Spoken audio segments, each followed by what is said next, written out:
와인 한잔 할까요? 포성이 울리는 전쟁터에서 와인이라니 조금 어울리지 않는 조합처럼 보이지만 역사를 들여다보면 와인은 수많은 전쟁의 한가운데 있었습니다.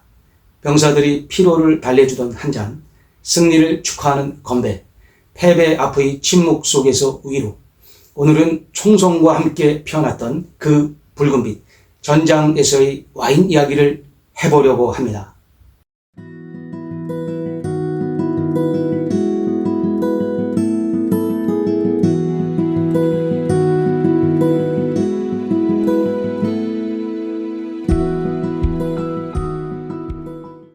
먼저 구독과 좋아요, 알림 설정까지 부탁드립니다.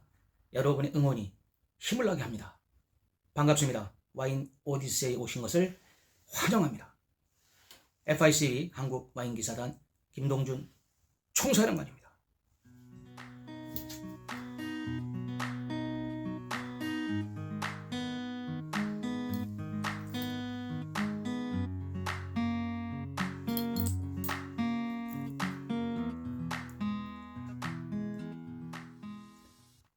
사브라주.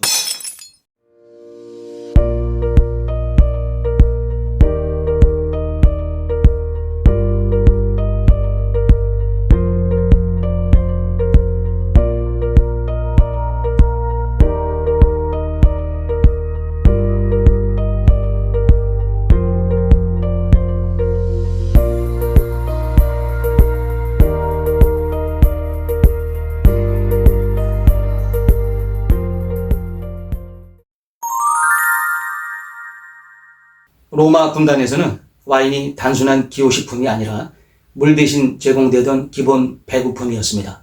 왜냐하면 당시의 물은 깨끗하지 않았고 와인은 소독 효과와 기분 전환을 동시에 주었기 때문입니다. 특히 포스카라 불리는 와인과 물을 섞은 음료는 로마 병사들의 생존 음료였습니다. 신선하지 않은 물에 시큼한 와인을 섞어 마시며 병사들은 긴 행군과 전투를 견뎠습니다. 로마 병사들이 마셨던 포스카는 단순한 와인이 아니었습니다. 보통 질 낮은 산성 와인에 물과 식초를 섞은 혼합 음료였으며 신선한 물을 섭취할 수 없는 환경에서 살균 효과를 기대하고 마셨던 일종의 군용 생존 음료였습니다. 맛은 시고 턱 쏘는 감이 있으며 현대인의 입맛에는 다소 거칠지만 당시 병사들에게는 피로 회복과 갈증 해소에 중요한 음료였다고 합니다. 심지어 포스카는 병사들뿐 아니라 하급 장교, 노동자, 노예들 사이에서도 널리 마셨으며 고급 와인에 비해 훨씬 저렴하게 대량 생산할 수 있었던 실용적인 술이었습니다. 이러한 포스카는 단지 병사들의 갈증을 푸는 음료를 넘어서 로마 제국의 행군, 전투, 식생활 전반에 스며든 생활 문화의 상징이기도 했습니다. 중세 유럽의 전쟁에서도 와인은 계속 등장했습니다. 프랑스와 잉글랜드의 백년 전쟁 당시 와인은 물보다 저렴한 음료였고 병사들이 싸움 사이사이 마시던 피로 회복제였습니다. 프랑스와 잉글랜드는 100년 넘게 전쟁을 이어갔고 병사들은 열악한 식수 환경 속에서 와인을 마시는 것이 오히려 안전하고 흔한 선택이었습니다. 당시 저알코올 와인은 살균 효과가 있어 오염된 물보다 안전했고 병사들이 피로를 풀고 기운을 내게 하는 일종의 에너지 음료 역할도 했습니다. 와인이 물보다 저렴했던 이유는 중세 유럽은 수도원 중심의 와인 생산 시스템이었는데 그 덕분에 와인은 특정 지역에서는 자급자족처럼 흔하게 유통되었습니다.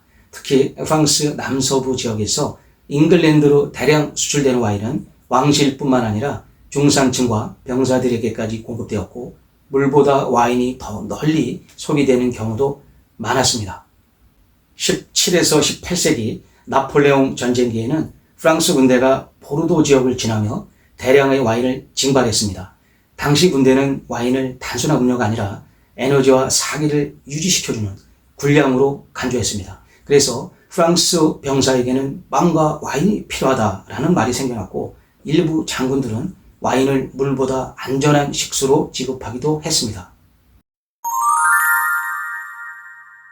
1차 세계대전 당시 프랑스군은 매일 일정량의 와인을 배급받았습니다. 특히 1914년부터 1918년까지 이어진 참호전에서는 병사들이 극심한 피로와 공포 속에서도 매일 저녁 철모를 컵 삼아 와인을 마셨다는 기록이 남아 있습니다. 1915년 촬영된 흑백 사진 중에는 흙탕물로 가득 찬 참호 속에서 철모를 볶고 와인을 나눠 마시는 병사들의 모습이 생생히 남아 있으며, 이는 와인이 단순한 음료가 아닌 심리적 안정과 공동체 회복의 상징이었음을 보여줍니다. 이 시기 프랑스는 와인을 식량 보급뿐만이 아닌 애국심과 사기를 유지하는 전략적 자산으로 간주했으며 하루 1리터 이상 와인이 지급되기도 했습니다. 2차 세계대전에서도 마찬가지입니다. 프랑스 레지스탕스들은 점령군의 눈을 피해 숨어 지내며 작은 와인 한 잔으로 서로의 존재를 확인하고 마음을 다잡았습니다. 와인은 그들에게 그냥 술이 아닌 연대의 상징이자 자유의 약속이었습니다. 한편 독일군의 점령 아래 있었던 프랑스 와이너리들 역시 전쟁의 소용돌이에 휘말렸습니다. 일부 와이너리들은 독일군에 의해 강제 징발당하거나 귀중한 빈티지 와인을 빼앗기는 피해를 입었습니다. 그러나 이 와인을 몰래 숨겨 지켜낸 와인 생산자들의 이야기는 지금도 전해지고 있으며 몇몇 이야기는 영화와 소설로도 제작되었습니다.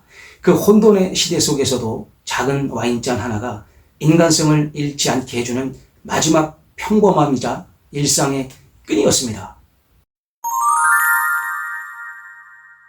제2차 세계대전 동안 나치 독일은 점령지 곳곳에서 수많은 고급 와인들을 조직적으로 약탈했습니다. 특히 보르도, 부르고뉴, 상파뉴 등 프랑스 대표 와인 산지들은 독일군의 주요 표적이 되었습니다. 히틀러를 비롯한 고위 장교들은 최고급 빈티지 와인을 수집했고, 실제로 프랑스 전역에서 약 500만 병 이상의 와인이 독일로 반출된 것으로 추정됩니다. 하지만 프랑스의 와인 생산자들은 이에 맞서 놀라운 방식으로 저항했습니다. 샴페인 지역의 유명 하우스 폴 로저, 모ët 쌍동, 베브 클리코 등은 수천 병의 와인을 지하 동굴로 숨기고 병목에는 가짜 라벨을 붙여 진짜 빈티지를 감췄습니다. 어떤 생산자는 열등한 와인을 고의로 앞에 진열하고 진짜는 보관 창고 안쪽 깊숙이 감췄습니다. 상파뉴 지역의 전설적인 인물 마담 폴리크르는 독일 장교에게 고의로 병이 터진 와인을 제공해 빈정거리는 저항의 메시지를 전하기도 했다는 이야기가 있습니다. 실제로 문서화된 기록은 없지만 상파뉴의 저항 정신을 상징하는 전설적인 일화로 회자되고 있습니다. 그녀의 명언을 소개합니다. 나는 기쁠 때 샴페인을 마시고 슬플 때도 샴페인을 마십니다. 혼자 있을 때는 꼭 마셔야 하고 친구와 함께 있을 때는 그건 의무죠. 라고 했습니다. 우아하면서도 유머스러운 명언이니까 기억해 두시면 좋습니다. 와인은 일반적인 술이 아니라 국가 정체성과 문화유산, 그리고 침략자에 맞서는 저항의 도구가 되었던 것입니다. 이러한 이야기들은 훗날 와인과 전쟁이라는 책과 다큐멘터리로 제작되었고, 와인 한 잔이 총칼 없는 전장에서 어떻게 인간의 품격과 신념을 지켜냈는지를 보여주는 역사적 증거로 남아 있습니다. 전쟁이 끝난 뒤에도 와인은 평화와 화해의 상징으로 등장합니다. 종전회담 자리, 연합국 지도자들의 만찬, 각국 병사들이 함께 마신 와인잔 속에는 단지 술 이상의 감정이 담겨 있습니다. 1945년 유럽 전승기념 후 프랑스 파리 시청에서 열린 만찬에서는 프랑스 와인과 치즈가 등장했고, 이는 전쟁으로 찢긴 동맹국 사이의 관계 회복을 암시했습니다. 또한 독일의 포도밭 마을에서는 프랑스와 미국 병사들이 현지 주민과 함께 와인을 나누며 화해의 잔을 들었다는 기록도 전해집니다. 전장의 증오와 두려움은 잠시 접고 그 한 잔의 와인 앞에서 서로가 사랑을 확인했던 순간들이었습니다. 전장에서도 사람은 사람이고 와인은 와인이었습니다. 어쩌면 와인은 전장에서 인간임을 증명하는 마지막 남은 도구였을지도 모릅니다. 한 잔의 와인은 그들이 다시 집을 떠올리게 했고, 가족을, 평화를, 사랑을 기억하게 했습니다. 총성과 함께 울려 퍼지던 그 술잔의 소리는 사람이 아직 사람임을 잊지 않게 해준 작고 붉은 울림이었을지도 모릅니다. 지금까지 와인과 인문학 5편이었습니다. 와인 어렵지 않죠? 감사합니다. 나의 삶과 포도주를 위하여. 와인을 좀 더 깊이 배우고 싶으신 분이나 강의 그리고 클래스에 관심 있는 분들은 영상 설명란에 있는 이메일로 편하게 연락 주시면 됩니다. 와인은 인생입니다.